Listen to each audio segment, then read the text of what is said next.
پرستاران توحید سر زمین ٹیپو سلطان کے شعروں اللہ جل جلالہ و امن والہ کا بے انتہا شکر و احسان ہے کہ اس نے ہمیں رمضان شریف کے روزے رکھنے کی توفیق عطا فرمائی، اور آج ہم روز عید منا رہے ہیں۔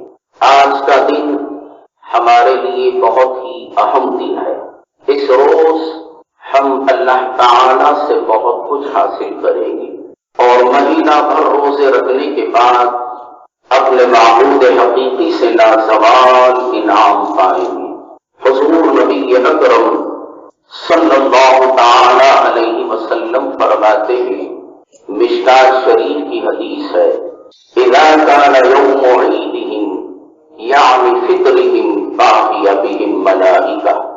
آقائے دو عالم مدنی تاجدار احمد مختار محمد رسول اللہ صلی اللہ علیہ وسلم فرماتے ہیں، رمضان شریف کے گزر جانے کے بعد جب عید کا دن آتا ہے تو اللہ جل جلالہ و امن والہ فرشتوں کے ساتھ مفاخرت فرماتا ہے، اور فرشتوں سے فرماتا ہے، یا ملائکۃ ما جزاء اجر وفى عملہ، اے میرے فرشتوں اس مزدور کا بدلہ کیا ہے جو اپنا کام پورا کر چکا۔ تو ملائکہ عرض کرتے ہیں کہ مولا اس کی مزدوری تو یہی ہے کہ اس کے کام کی پوری پوری اجرت دی جائے۔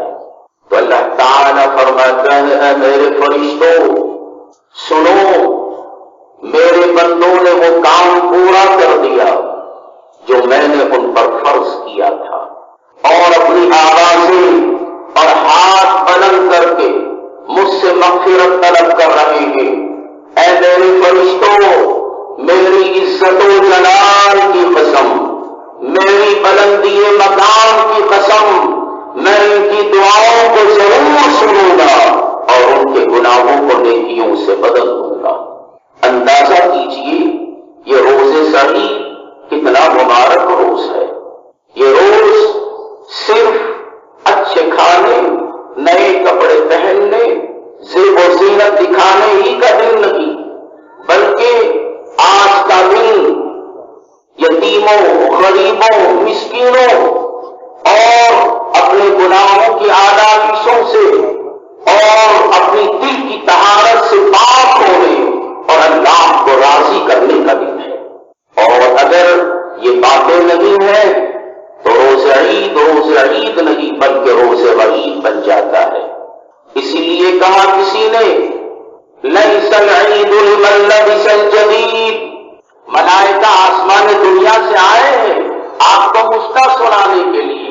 آپ ان ملائکہ کی آواز سنیے کہ وہ آپ کو دعائیں دے رہے ہیں اور اس بات کا اعلان کر رہے ہیں، اے اللہ کے بندو، جن لوگوں نے رمضان المبارک کے مقدس مہینے میں روزے رکھے ہیں اللہ تعالیٰ نے ان کو بخش دیا ہے۔ کسی شاعر نے بڑے حسین انداز میں کہا، لیس العید لمن لبس الجدید انما العید لمن خاف الوعید، عید اس کی نہیں جس نے نئے کپڑے پہن لیے، عید اس کی نہیں جس نے نئے کپڑے پہن لیے، عید تو اس کی ہے جس نے اپنے گناہوں سے توبہ کی۔ دوستو،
کو بھی ساتھ لے لیا. کہا کہ اے میرے دل تو میرے ساتھ میں رہنا. میں نے نفس کی مخالفت کو دور کر لی اور اس کو اپنی موافقت میں کر لیا ہے. نفس نے کہا ٹھیک ہے میں آپ کا ساتھ دے دوں گا. پورا قرآن 2 رکعت نماز میں آپ پڑھ لیجیے اور مجھے کل صبح لذیذ کھانا کھلا دیجیے. حضرت سنون مصری رحمت اللہ تعالی علیہ نے رات کو قیام کیا اور پورا قرآن مجید قرآن حمید نماز فجر سے پہلے 2 رکعتوں میں پورا کر دیا اور نماز فجر کے بعد لذیذ کھانا منگوایا. کھانے کے لیے نوالے کو ہاتھ میں لیا.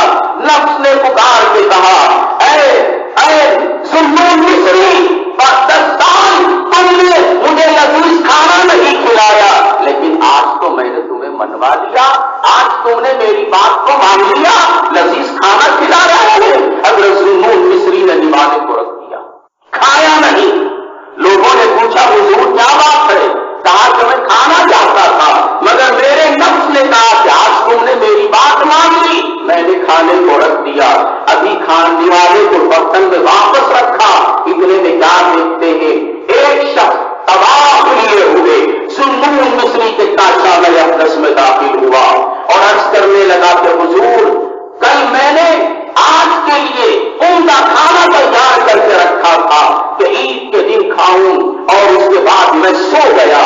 رات کو خواب میں میری قسمت نے انگڑائیاں لی اور حضور تاجدار مدینہ محمد رسول اللہ صلی اللہ علیہ وسلم کی زیارت نصیب ہوئی. سرکار دو عالم صلی اللہ علیہ وسلم نے فرمایا کہ میرے دوست جا میرے محبوب کے پاس, میرے لاڈلے کے پاس جس کا نام سنون مصری ہے, اس نے اپنے نفس کی مخالفت کی اور اللہ اور اس کے رسول کی اطاعت و فرما برداری میں لگ گیا. جاؤ اس سے جا کے کہہ دو کہ آج ایک دن کے لیے اپنے نفس کے ساتھ دوستی کر لے, اپنے نفس کے ساتھ دوستی کر لے. یہ لذیذ کھانا 1-2 لقمے کھا لے. وہ طواف لے کر آیا اور آنے کے بعد اس نے کہا کہ حضور آپ کے صدقے میں مجھے رسول اللہ صلی اللہ علیہ وسلم کی زیارت نصیب ہو گئی. آقا دو عالم نے فرمایا اے شخص اگر اسی طریقے سے قیامت کے دن بھی اگر تجھے میری زیارت نصیب ہونا ہے کیا سنون مصری کو میرا واسطہ دے کر اس کو 1 لقمہ کھانا لذیذ کھلا دے. حضرت سنون مصری خوش ہو گئے, فرما برداری کا اعلان کرنے لگے. میں آج بڑا خوش نصیب ہوں, آج میں بڑا خوش نصیب ہوں. میرے آقا نے مجھے کھانا بھجوایا ہے, میرے آقا نے مجھے کھانا بھجوایا ہے.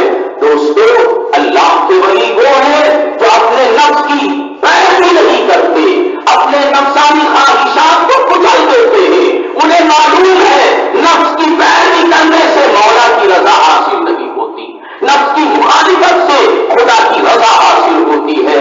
اور میں آپ کو بتاؤں ایک مرتبہ حضرت سیدنا خواجہ غریب رضی اللہ تعالی عنہ نے اپنی تمام ریاضت و مجاہدات کے بعد حضرت آپ کے پیر و مرشد حضرت خواجہ عثمان ہارونی رحمت اللہ تعالی علیہ سے دریافت فرمایا کہ حضور اللہ کا دوست بننے کے لیے کن چیزوں کی ضرورت ہے؟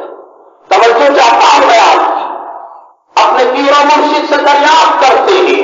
کون پیر و مرشد؟ وہ جو حضرت خواجہ عثمان ہارونی ہے. اللہ کا دوست بننے کے لیے کن چیزوں کی ضرورت ہے؟ سرکار فرماتے ہیں اے خواجہ معین الدین سن لو, اللہ کا محبوب اور اللہ کا لاڈلا بننے کے لیے 3 چیزوں کی ضرورت ہے. اگر اس پر عامل ہو جائے وہ بندہ وہ اللہ کا دوست بنتا ہے, اللہ کا ولی بنتا ہے, اللہ کا محبوب بنتا ہے. وہ سب سے پہلی چیز یہ ہے کہ انسان کے اندر سمندروں جیسی وسعت و سخاوت پیدا ہو جائے, سمندروں جیسی وسعت و سخاوت پیدا ہو جائے. سمندر کے پاس اگر کوئی شخص پانی لینے کے لیے جائے تو سمندر کسی کو پانی لینے سے روکتا نہیں. وہ یہ نہیں کہتا کہ میں مسلمان کو پانی دیتا ہوں, ہندو کو پانی نہیں دیتا. وہ یہ نہیں کہتا میں ہندو کو پانی دیتا ہوں, مسلمان کو نہیں دیتا. سکھ جائے اس کو بھی دیتا ہے, ہندو جائے اس کو بھی دیتا ہے, عیسائی جائے اس کو بھی دیتا ہے, یہود و نصارہ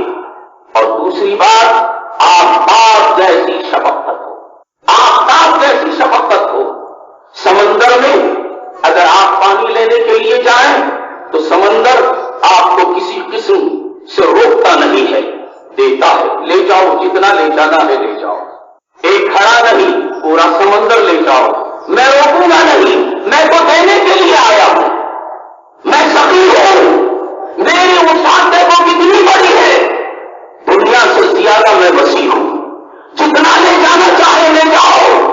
جس طریقے سے سمندر اپنا فیض نہیں روکتا، اسی طریقے سے اللہ کا ولی بھی اپنا فیض نہیں روکتا، اپنا کرم نہیں روکتا، وہ جو آتا ہے اس کو دیتا ہے، ہندو آئے اس کو بھی عطا کرتا ہے، مسلمان آئے اس کو بھی عطا کرتا ہے، ہندو مسلم جس قوم کا جس مذہب کا آدمی آئے سب کو وہ عطا کرتا ہے، جیسے سمندر دیتا ہے ویسے ہی اللہ کا ولی دیتا ہے۔ اور دوستو، آفتاب جیسی شفقت پیدا کرو، آفتاب سورج کی شعاعیں، سورج کی کرنیں جب زمین پر گرتی ہے تو وہ سورج یہ نہیں کہتا کہ میں مسلمان کی زمین پر اپنی شعاعیں ڈالتا، ہندو کی زمین پر نہیں ڈالتا، عیسائی کی زمین پر نہیں ڈالتا، بلکہ وہ یہ کہتا ہے ہندو کی اگر زمین ہے اس پر بھی میں اپنی شعاعیں ڈالتا ہوں، مسلمان کی زمین ہے اس پر بھی میں اپنی شعاعیں ڈالتا ہوں، میں تخصیص نہیں کرتا، میرا کام تو شعاعوں کو بکھیرنا ہے۔ تو معلوم ہوا اے ہندو قوم کے ماننے والوں، اے تاجدار مدینہ محمد رسول اللہ صلی اللہ علیہ وسلم کے غلاموں، میری بات کو کان کھول کر سنو۔ ہمارے آقا مولانا محمد رسول اللہ صلی اللہ علیہ وسلم کی یہ تعلیم ہے کہ تم سبھی بن جاؤ، تم شفیع بن جاؤ، تم مشفق بن جاؤ، کسی پر ظلم مت کرو، کسی پر تشدد مت کرو، کسی کو ظالم مت کرو، یہ ظلم و ستم، یہ خون ریزیاں، ایک دوسرے کو مارنا، یہ قتل کرنا، یہ اسلام کا شیوا نہیں ہے، یہ اسلام کا طریقہ نہیں ہے۔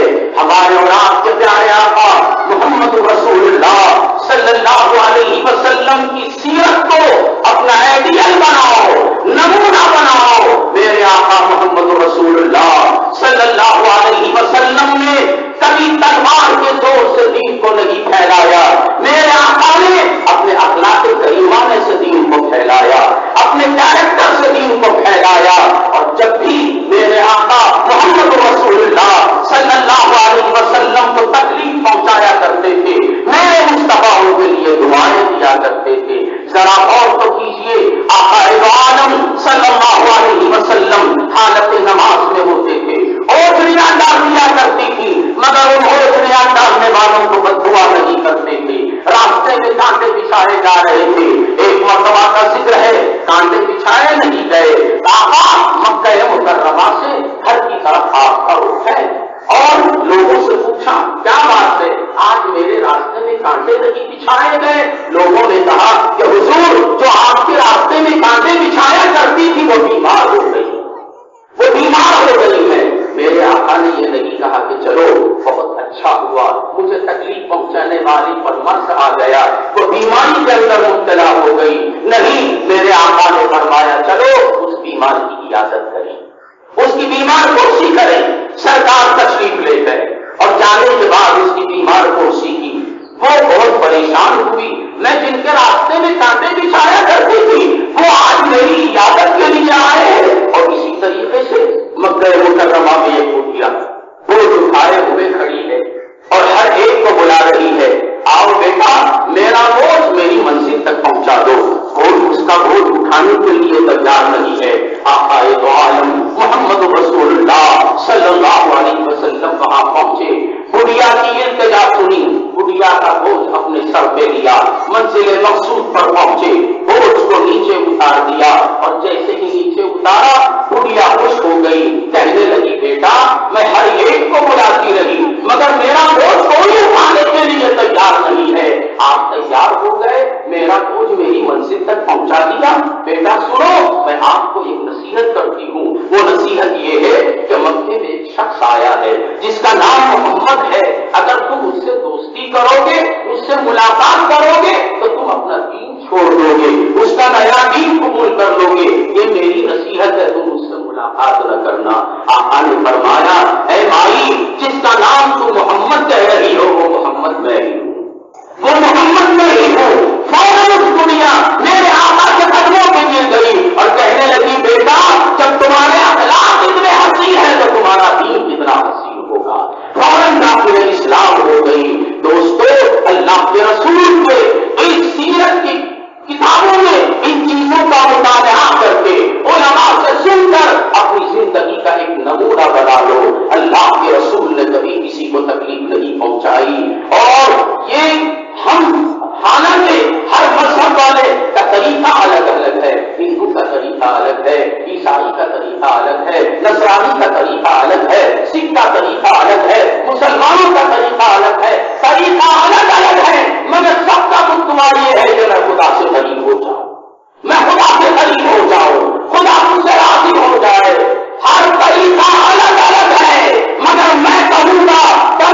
اسی لیے ہے کہ زمین کی طرح توازو والے ہو، زمین کی طرح توازو والے ہو جاؤ. اور یہ توازو کیا ہے؟ زمین پر جب مسلمان چلتا ہے تو زمین اس کے لیے بچھی ہوئی ہے، ہندو چلتا ہے تو اس کے لیے بھی بچھی ہوئی ہے. ہر مذہب